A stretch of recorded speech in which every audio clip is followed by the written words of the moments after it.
لسه بندفع اجور في مهرجانات العربيه عشان الممثلين الكبار يجوا يحضروا. لازم عشان تجيب ممثل كبير يحضر مهرجان قرطاج، مراكش، مش عارف مهرجان ايه في الجزائر، مهرجان ايه في الاردن، تروح تدفع اداره المهرجان فلوس كتيره بالدولارات لممثل كبير عربي واجنبي عشان يحضر، عشان يبقى المهرجان اسطوري. ما حصلش.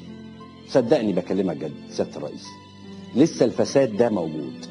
اخرهم في مهرجان مراكش دفعت اداره المهرجان قيل انه 200,000 دولار لعادل امام عشان يخش عادل امام على المسرح يعمل كده ويرقص ويلقي كلمه وياخد ال 200,000 دولار ويقعد في فندق 18,000 نجمه ويروح.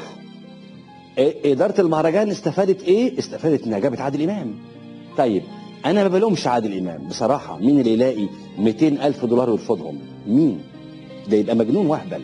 الراجل معذور، راجل نجم كبير 850 سنه في السينما وعنده رصيد من الافلام تافهه وكتير قوي، انما في النهايه عادل امام نجم، حرصت اداره المهرجان انها تجيبه وتديله 200,000 دولار.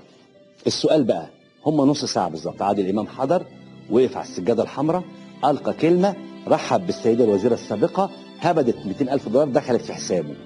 لما تيجي تحسب 200,000 دولار بالمصري تعمل كتير قوي. انا ما بعرفش احسب، بس الدولار وصل في مصر كام؟ كتير جدا، كتير جدا. عمل قد ايه بقى عادل امام؟ عمل له بتاع مليون وحاجه مثلا. حد يحسب ورايا كده؟ مش بعرفش احسب.